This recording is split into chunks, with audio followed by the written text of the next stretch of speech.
एक body builder दुनिया भर के लिए किसी स्टार से कम नहीं होता, स्पेशली यंगस्टर्स के लिए, क्योंकि दिखने में वो आम इंसान के मुकाबले काफी स्ट्रॉन्ग नजर आता है और 200 किलोग्राम्स का वजन आसानी से उठाकर अपने पैरों पर स्ट्रेट खड़ा होने की ताकत रखता है। बहुत से लोग इनसे इंस्पायर होते हैं। सुनने में बॉडी बिल्डिंग इंडस्ट्री काफी फैसिनेटिंग लगती है, लेकिन इसकी डार्क साइड के बारे में बहुत कम लोग जानते हैं। साल 2016 अमेरिकन न्यूरोलॉजिकल एसोसिएशन की एनुअल मीटिंग में प्रेजेंट की गई एक स्टडी के मुताबिक बॉडी बिल्डर्स का मोर्टेलिटी रेट 34% ज्यादा है, यानी नॉर्मल इंसानों के मुकाबले बॉडी बिल्डर्स 34% ज्यादा जान से हाथ धो बैठते हैं। इतने स्ट्रॉन्ग और फिजिकली एक्टिव होने के बावजूद भी इनका डेथ काउंट इतना ज्यादा क्यों है? इसके पीछे क्या रीजन है, आइए जानते हैं आज की इस वीडियो में। B12 was originally developed for weakened horses and cattle. It has found its way into the bodybuilding community in Brazil.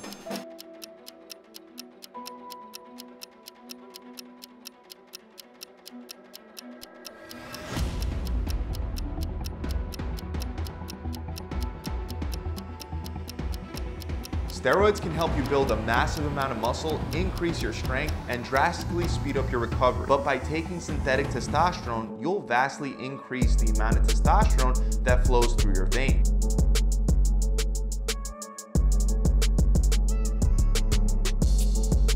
His infectious energy and genuine passion for helping others transform their lives touched us deeply.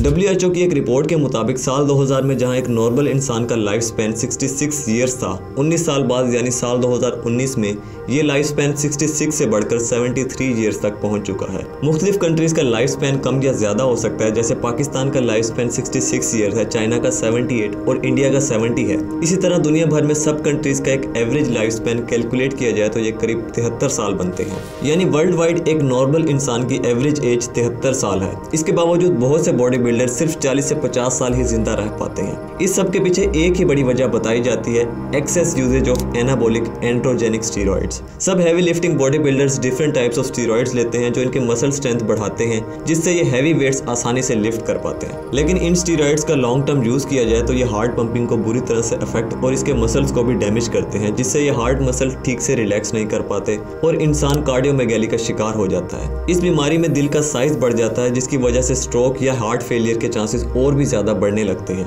और इन steroid से cardiac issues तो देखने को मिलते ही हैं, साथ के साथ ये हमारे लिवर, किडनी और यूरिनरी सिस्टम को भी अफेक्ट करता है। और टेक्सास फर्टिलिटी सेंटर के मुताबिक इन स्टेरॉइड्स के ज्यादा इस्तेमाल की वजह से स्पर्म काउंट भी कम होने लगते हैं। साल 2022 में फिटनेस वॉल्ट नाम की एक वेबसाइट ने एक डिटेल्ड आर्टिकल पब्लिश किया, जिसमें 21 फेमस बॉडी बिल्डर्स की मौत के बारे में बताया गया कि कैसे ये सब कम उम्र में अचानक से मारे गए। इंटरेस्टिंगली इन सब बॉडी बिल्डर्स की मौत की एक ही वजह थी, हार्ट फेलियर। ये सब के सब हार्ट अटैक की वजह से मारे गए। सबसे पहले बात करते हैं आर्ट एटवुड की। इन्होंने साल 2000 में super heavyweight class of junior USA में फर्स्ट प्लेस के साथ अपना पहला कंपटीशन जीता। अगले ही साल यानी साल 2001 में इन्होंने टोरंटो प्रो कंपटीशन अपने नाम किया, लेकिन अनफॉर्चुनेटली इनका कैरियर ज्यादा अरसे तक चल नहीं सका। एकदम फिट और एक्टिव आर्ट एटवुड साल 2011 में सिर्फ 37 साल की उम्र में हार्ट अटैक की वजह से मारे गए। इसके बाद डेलास मैकगायवर, एक young body builder 6 feet 1 inches height के साथ 300 पाउंड वेट था इनका। किलोग्राम्स में बात करें तो अप्रोक्सीमेटली 136 किलोग्राम्स बनता है,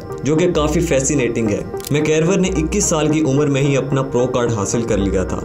ये प्रो कार्ड्स बेसिकली IFBB यानी international federation of body builders issue करती है, और इस कार्ड को हासिल करने के लिए पहले बॉडी बिल्डर्स को रीजनली वेट क्लास जीतना पड़ता है। उसके बाद इन सब रीजनल चैंपियंस को नेशनल लेवल पर आपस में कंपटीशन करवाया जाता है और जीतने वाले को ये प्रो कार्ड मिलता है, जिसके जरिए ये चैंपियंस इंटरनेशनल लेवल कंपटीशन पर अपने कंट्री को रिप्रेजेंट करते हैं। डेलास मैकगायवर ने सिर्फ 21 साल की उम्र में ही ये प्रो कार्ड हासिल कर लिया था। बॉडी बिल्डिंग गुरुज का यह मानना था कि मैकगायवर अपकमिंग बॉडी बिल्डिंग स्टार और फ्यूचर मिस्टर ओलंपिक्स होंगे, लेकिन अनफॉर्चुनेटली इससे पहले ही इनकी भी मौत हो जाती है। साल 2017 में सिर्फ 26 साल की उम्र में इनकी मौत हुई। इनकी मौत के वक्त ये बताया गया कि गले में कुछ फंसने यानी विंड पाइप ब्लॉकेज की वजह से इनकी मौत हुई थी, लेकिन 3 महीने बाद ऑटोप्सी रिपोर्ट में पता चला कि इनकी मौत सीवियर कार्डियोमेगैली की वजह से हुई। एक नॉर्मल इंसान के दिल का साइज 300 ग्राम्स तक होता है, जबकि मैकगायवर के दिल का साइज 833 ग्राम्स तक पहुंच चुका था। इसके अलावा एनाबॉलिक एंड्रोजेनिक स्टीरॉइड्स के कुछ इफेक्ट्स ये पहले भी अपनी जिंदगी में फेस कर चुके थे।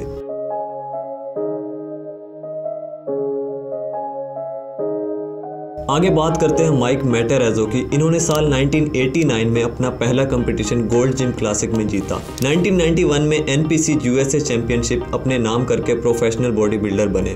माइक 4 दफा नाइट ऑफ चैंपियंस में टॉप 5 फिनिशर्स में रहे और आखिर साल 2014 में 47 साल की उम्र में इनकी भी हार्ट अटैक की वजह से मौत हो गई। माइक इस लिस्ट में वो वाहिद बॉडी बिल्डर थे जिन्होंने ऑन रिकॉर्ड कहा कि स्टीरॉइड्स की वजह से ही उन्हें हेल्थ इश्यूज देखने को मिल रहे थे। इसके अलावा इन्होंने यंग बॉडी बिल्डर्स को भी इसे लेने से रोका। Don't be fooled. Don't be fooled. When you're putting artificial stuff in your body, you are drastically changing. आखिर में बात करते हैं फेमस यूट्यूबर और बॉडी बिल्डर रिच पियाना की। इन्होंने NPC के अंडर 4 कंपटीशंस जीते। NPC 1989, 1998, 2003 और 2009। पियाना अपनी मोटिवेशनल और एक्सट्रोवर्टेड पर्सनैलिटी की वजह से जाने जाते थे। इन्होंने ओपनली इस बात को एक्सेप्ट भी किया कि वो एनाबॉलिक स्टीरॉइड्स और हार्मोन्स का इस्तेमाल करते थे। इसी के चलते साल 2017 47 साल की उम्र में 2 हफ्ते कोमा में रहने के बाद इनकी भी मौत हो जाती है। इनके ऑटोप्सी रिपोर्ट के मुताबिक इनके लिवर और हार्ट दोनों का वजन एक आम इंसान से दुगना था। रिच पियाना के बाद ऐसे बहुत से फेमस बॉडी बिल्डर्स हैं जिनको एनाबॉलिक स्टीरॉइड्स ने मौत के घाट उतार दिया, और अगर इन सब के बारे में बताने लगूं तो ये वीडियो बहुत छोटी पड़ जाएगी। Famous Hollywood actor x body builder Arnold, जो 7 दफा मिस्टर ओलंपिया रह चुके हैं,